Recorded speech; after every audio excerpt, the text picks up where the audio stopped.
Hello friends, हमने last lecture में haemorrhage के डेफिनेशन और क्लासिफिकेशन कवर किया था। तो आज के लेक्चर में हम पैथोफिजियोलॉजी और मैनेजमेंट देखेंगे। तो हेमोरेज में पैथोफिजियोलॉजी क्या है, क्यों ऐसा होता है, हेमोरेज क्रिएट होता है, मैनेजमेंट कैसी है उसकी आज वो हम सब कुछ देखेंगे। तो क्या है पैथोफिजियोलॉजी? तो pathophysiology loss of blood more than 30 to 40%। Loss of blood कितना हो रहा है? More than 30 to 40%। जब हमारे बॉडी में 30 to 40% से ज़्यादा ब्लड लॉस होता है तो क्या होता है? फॉल इन बीपी कम हो जाती है। इसकी वजह से हाइपर परफ्यूजन होता है, किसमें? टिश्यू में और वाइटल ऑर्गन्स में।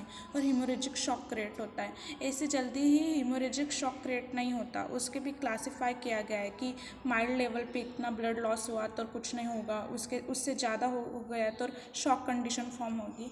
तो उसके बेसिस से 4 क्लासिफिकेशन किए गए। तो हम क्या देख रहे हैं पैथोफिजियोलॉजी में? क्लासिफिकेशन। तो first is a class 1, class 2, class 3, class 4। तो फर्स्ट इज अ क्लास 1, इसे क्या कहते हैं? Mild haemorrhage. तो क्या होता है इसमें? Blood loss is less than 750 ml, 15% of blood volume. तो इसमें क्या हो रहा है? ब्लड कितना लॉस हो रहा है? Less than 750 ml। तो ये बहुत कम मीन्स हीमोरेज जो शॉक क्रिएट होता है उससे कंपैरिजन में बहुत कम ब्लड लॉस हो रहा है। कितना? 750 ml, 15% ब्लड वॉल्यूम क्रिएट होता है। तो ब्लड लॉस हो गया तो क्या कंडीशन फॉर्म होगी? तो फर्स्ट पेरिफेरल वॉसोकंस्ट्रिक्शन होगा। तो हमारी बॉडी खुद को क्या कहती है? कंपेंसेटेड करती है। इसकी वजह से वॉसोकंस्ट्रिक्शन क्रिएट होता है। तो वॉसोकंस्ट्रिक्शन क्रिएट हुआ तो ब्लड किधर से किधर शिफ्ट होगा? पेरीफेरी। तो पेरीफेरी से वो सेंट्रल में शिफ्ट होगा। तो कैसी कंडीशन है? फर्स्ट तो क्या हुआ? More less than 750 ml blood loss हुआ, 15% ब्लड वॉल्यूम क्रिएट हुआ। ब्लड लॉस होने की वजह से पेरिफेरल वॉसोकंस्ट्रिक्शन क्रिएट हुआ। इसकी वजह से हमारी बॉडी ने कंपेंसेटेड किया, हमारा ब्लड कहाँ से कहाँ गया? पेरिफेरल से सेंट्रल से गया। ये हो गया हमारा mild haemorrhage, class first. Then second हम देख रहे हैं क्लास सेकेंड। इसमें क्या होता है? Blood less than 800 to 1500 ml is 15 to 13% of blood volume can be cause moderate shock.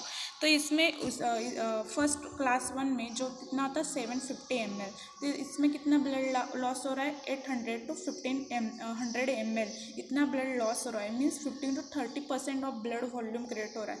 इसकी वजह से मॉडरेट शॉक हो सकता है। तो पेरिफेरल वॉसोकंस्ट्रिक्शन सेम, इधर पेरिफेरल वॉसोकंस्ट्रिक्शन होता है बट इसमें वो सफिशेंट नहीं होता। तो इसमें क्या होता है? सिंपैथो एड्रेनालिन सिस्टम जो है वो सिक्रेट करते एड्रेनालिन और नॉन एड्रेनालिन को।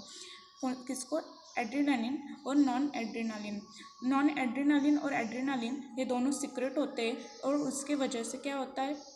कंस्ट्रक्शन होता है और सेम कंडीशन फॉर्म होता है। कंस्ट्रक्शन होने की वजह से वही ब्लड जाएगा हमारे हार्ट की तरफ और हार्ट से कहा जाएगा बाकी बॉडी इंपॉर्टेंट जो हमारे ऑर्गन्स है उधर। तो इसमें एडीएस सिक्रेशन भी दिखाई देता है। वो एडीएस सिक्रेशन इंक्रीज होता है, इसकी वजह से रिटेंशन होता है सोडियम एंड H2O और थ्रस्ट इंक्रीज होती है। समझ में आए? इसमें क्या हुआ? फर्स्ट ब्लड लॉस कितना हुआ? 800 to 15 ml और जो 15 to 30% ब्लड वॉल्यूम क्रिएट हुआ। पेरिफेरल वॉसोकंस्ट्रिक्शन इसमें सफिशेंट नहीं है, इसीलिए सिंपैथो एड्रेनल सिस्टम इसने क्या सिक्रेट किया? एड्रेनालिन और नॉन एड्रेनालिन। ओके, तो कंस्ट्रिक्शन हुआ, कंस्ट्रिक्शन होने की वजह से वो blood peripheral to central organ तक गया। एडीएस सिक्रेशन है, इसकी वजह से क्या हुआ? रिटेंशन हुआ सोडियम और वाटर का। क्लिनिकली देखा जाए तो क्या होता है? इसमें हार्ट रेट इंक्रीज होते हैं 100 to 120 बीट्स पर मिनट। ओके, इलेवेट होता है diastolic pressure, systolic pressure normal रहता है और आउटपुट रिड्यूस यूरिन आउटपुट क्या होता है? रिड्यूस होता है 0.5 ml पर kg/h। Extremities look like pale, then patient is confuse and thirsty हो जाता है इन क्लास सेकेंड में। ओके, इसमें मॉडरेट शॉक दिखाई देता है। क्लास थर्ड में क्या होता है? लॉस ऑफ ब्लड कितना है? 1500 to 2000 ml in 30 to 40% of blood volume can be produce shock. तो देखिए ब्लड की अमाउंट बढ़ गई है, इधर 1500 to 2000 ml ब्लड लॉस हो रहा है, मीन्स 30 to 40% ब्लड वॉल्यूम। हमने स्टार्टिंग पॉइंट में देखा था क्या 30 to 40% ऑफ ब्लड लॉस क्या करता है, हिमोरेजिक शॉक क्रिएट करता है। इसमें 30 to 40% ऑफ ब्लड लॉस हो रहा है, इसकी वजह से शॉक क्रिएट होता है।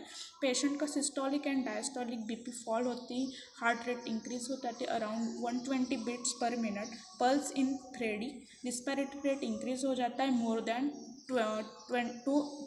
20 पर मिनट, यूरिन आउटपुट डिक्रीज होता है 10 to 20 ml पर आवर, पेशेंट पेल दिखता है, अग्रेसिव हो जाता है, ड्रॉपसी कंफ्यूज हो जाता है। क्लास 4 में blood loss is more than 2000 ml, 40% से ज़्यादा ब्लड वॉल्यूम क्रिएट हो जाता है, मीन्स ये सीवियर शॉक कंडीशन हो जाती है।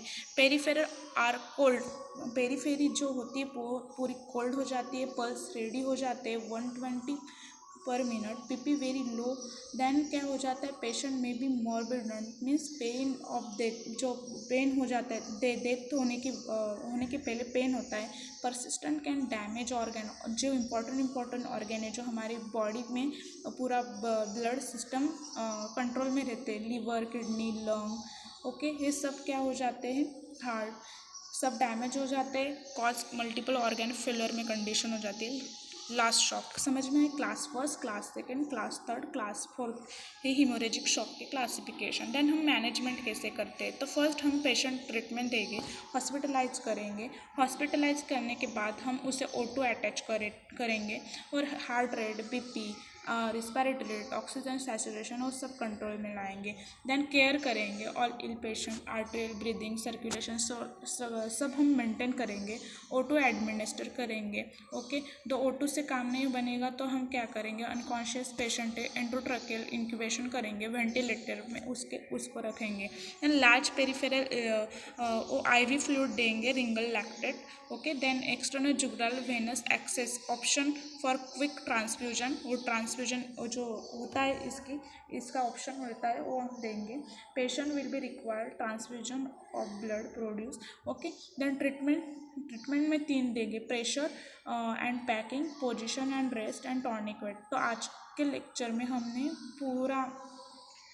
पूरा हिमोरेज कंप्लीट हो गया, लास्ट लेक्चर था हिमोरेज का, हमने पूरा कवर किया है, डेफिनेशन, क्लासिफिकेशन, पैथोफिजियोलॉजी, मैनेजमेंट। इतना जो नोट्स में इतना सफिशिएंट होता है 20 मार्क्स को लिखने में।